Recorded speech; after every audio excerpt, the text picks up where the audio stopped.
Hello students, लीजिए आपके सामने एक्सरसाइज 1.1 तैयार है।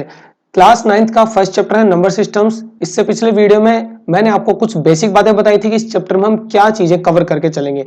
ठीक है, तो 1.1 का हम फर्स्ट क्वेश्चन स्टार्ट करते हैं। अब देखिए, अच्छा इस लेक्चर में जो है ना आपको कंप्लीट एक्सरसाइज मिल जाएगी। ठीक है, तो देखिए क्वेश्चंस को वन बाय वन आप फोकस कीजिए और कोशिश कीजिए कंसेप्ट समझने की। 9th क्लास बच्चों आपके लिए बहुत इंपॉर्टेंट है। देखिए फर्स्ट क्वेश्चन पूछ रहा है कि is zero a rational number, can you write it in the form of p upon q where p and q are integers and q not equal to 0। ये जो आगे की जो बात लिखी है ना, ये रेशनल नंबर की डेफिनेशन है। ठीक है, ये p upon q और q not equal to 0 ये जो कुछ है वो रेशनल नंबर की डेफिनेशन होती है। बट हमें क्या करना है, जीरो को लिखना है। तो क्या हम लिख पाएंगे? देखिए इसका सॉल्यूशन हम लिखेंगे यस, है ना, मतलब जीरो को हम लिख सकते हैं। तो इसका आंसर होगा yes, because zero can be written as 0 upon 1। आप 0 upon 20 भी लिख सकते हैं और 0 upon कुछ और नंबर भी लिख सकते हैं। ठीक है, तो क्या हुआ, इसमें p और q की फॉर्म में हमने लिखा p upon q की फॉर्म में, तो यहां पर q जो है वो जीरो नहीं है, यानी कि डिनोमिनेटर कभी जीरो नहीं हो सकता। ठीक है, तो क्वेश्चन काफी इजी था। अब सेकंड क्वेश्चन पे चलते हैं।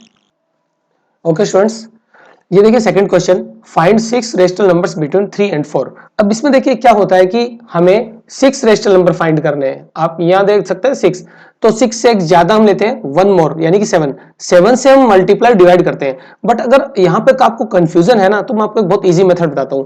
आप कोई भी एक बड़ा नंबर ले लीजिए, जैसे 10 का कोई मल्टीपल ले लीजिए। तो हम क्या करते हैं, देखिए हम ये लिखते हैं कि 3 is equal to 3 into 10 by 10। तो ये कितना होता है, 30/10। ठीक है, and 4 is equal to 4 into 10/10, ये हमारा बन जाता है 40/10। अल्टीमेटली हमने क्या किया, नंबर्स को चेंज नहीं किया है। देखिए 30/10 का मतलब 3 होता है और 40/10 का मतलब 4 होता है। अब देखिए क्या हुआ, पहले ओरिजिनली ये 3 और 4 जो थे, इनके बीच में 1 का डिफरेंस था और हमें फाइंड करने हैं 6 रेशनल नंबर्स। तो हमने क्या किया, इनको हमने p upon q की फॉर्म में लिखा। और अब देखिए यहां पर 30 और 40 के बीच का जो डिफरेंस है वो 10 का है। तो अब 6 रेशनल नंबर हम इजीली इनके बीच में जो है वो हम मेंशन कर सकते हैं। तो रिक्वायर्ड जो नंबर होंगे हमारे वो होंगे, यहां पे हम इसको मेंशन करते हैं। देखिए 6 रेशनल नंबर्स आर। अब 30 और 40 के बीच में यानी बिटवीन कोई भी 6 नंबर हमें लिखनी है, जैसे 31, 32। आप जो मेथड में बता रहा हूं उसे फोकस कीजिए, 33, 34, 35 और 36। अब नीचे जो डिनोमिनेटर है वो हम पुट कर देंगे। ठीक है, क्या होगा, 10 होगा सबके नीचे और कोमा लगा देना बीच में। तो देखो अल्टीमेटली ये जो 6 नंबर हमारे पास आए हैं, ये क्या बिटवीन 3 एंड 4 लाइक करते हैं। ठीक है, तो ये होगा सेकंड का answer. So students third question, find 5 rational numbers between 3/5 and 4/5। देखिए स्टूडेंट्स को मोस्टली डाउट रहता है कि सर अब फ्रैक्शन आ गया, ठीक है, यानी p/q की फॉर्म में आ गया, तो कैसे करेंगे।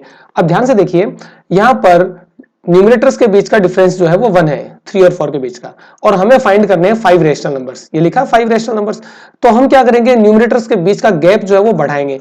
ठीक है, और इस गैप को बढ़ाने के लिए हम इस नंबर को किसी अदर नंबर से मल्टीप्लाई करेंगे जो 5 से बड़ा हो, यानी 6 से, 7 से या 10 से, 100 से आप कर सकते हैं इजीली। तो सबसे पहले देखिए हम क्या करते हैं, इसको हम 10 से मल्टीप्लाई करके देखें तो ये 3 का बन जाएगा 30 और 4 का बन जाएगा 40। अब 30 और 40 के बीच में कोई भी 5 नंबर्स हम इजीली फाइंड कर सकते हैं। तो हम 10 से बड़ा नंबर क्यों लें जब हमारे 10 से काम हो रहा है। ठीक है, तो देखिए हम क्या लिखेंगे इसके सॉल्यूशन में, 3/5 इज इक्वल टू हम लिखेंगे 3/5 इंटू 10/10, और सिंप्लीफाई करने पे ये बना 30/50। ठीक इसी तरह से 4/5 इज इक्वल टू बनता है 4/5 इंटू 10/10, जो कि बन जाता है 40/50। अब देखो दो हमारे पास न्यूमरेटर आए 30 एंड 40, इन दोनों का डिफरेंस 10 है और 10 नंबर्स में से हम 5 नंबर्स इजीली चूज कर सकते हैं। तो अब हम इसका आंसर लिखेंगे रिक्वायर्ड नंबर्स आर। देखिए 30 के बाद में हमें लेना है 31, 32, 33, 34, 35। डिनोमिनेटर में हमें 50 लगा देना है, क्योंकि हमारे पास जो नंबर आया था सिंप्लीफाई करने के बाद वो 50 आया था, और कॉमा लगा के सेपरेट कर देना है। तो ये जो 5 नंबर हमारे पास आए, यही हमारा आंसर है, यानी 3/5 और 4/5 के बीच में ये 5 रेशनल नंबर्स हमारे पास होंगे। ठीक है, नेक्स्ट क्वेश्चन करेंगे। अब ये जो फोर्थ क्वेश्चन है ये कंसेप्ट के ऊपर है। ठीक है, तो इस पर पूछा है कि state whether the following statements are true और false, give reasons for your answers. देखिए फर्स्ट वाला जो पार्ट है ये देखो, अब देखिए हमें इनका रीजन ही साथ में देना है। फर्स्ट है every natural number is a whole number. तो आपको ध्यान होगा कि होल नंबर्स में जीरो के साथ में नेचुरल नंबर्स भी आते हैं, तो जाहिर सी बात है कि जितने भी नेचुरल नंबर्स हैं वो सारे होल नंबर भी होंगे।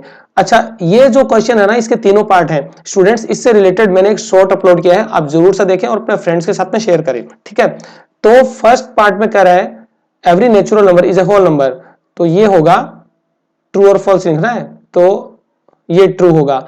रीजन देंगे हम इसका, because whole numbers are the collection of zero and natural numbers. ठीक है, ये इसका रीजन है।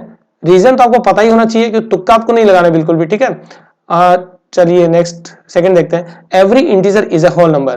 देखो इंटीजर में क्या होता है, नेगेटिव नंबर्स भी होते हैं, तो वो होल नंबर नहीं होंगे। इसका आंसर होगा फॉल्स, बिकॉज आप एक नेगेटिव इंटीजर ले सकते हैं कोई भी, सपोज आप -5 ले लें, -5 इज नॉट ए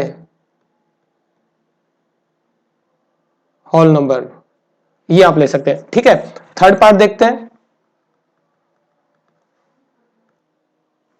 देखो थर्ड में कह रहा है every rational number is a whole number. देखो रेशनल नंबर होता है P अपन Q की फॉर्म में, तो सारे रेशनल नंबर्स होल नंबर्स नहीं होते, इसलिए ये भी क्या होगा, फॉल्स हो गया, फॉल्स। अच्छा, इसका रीजन देखो,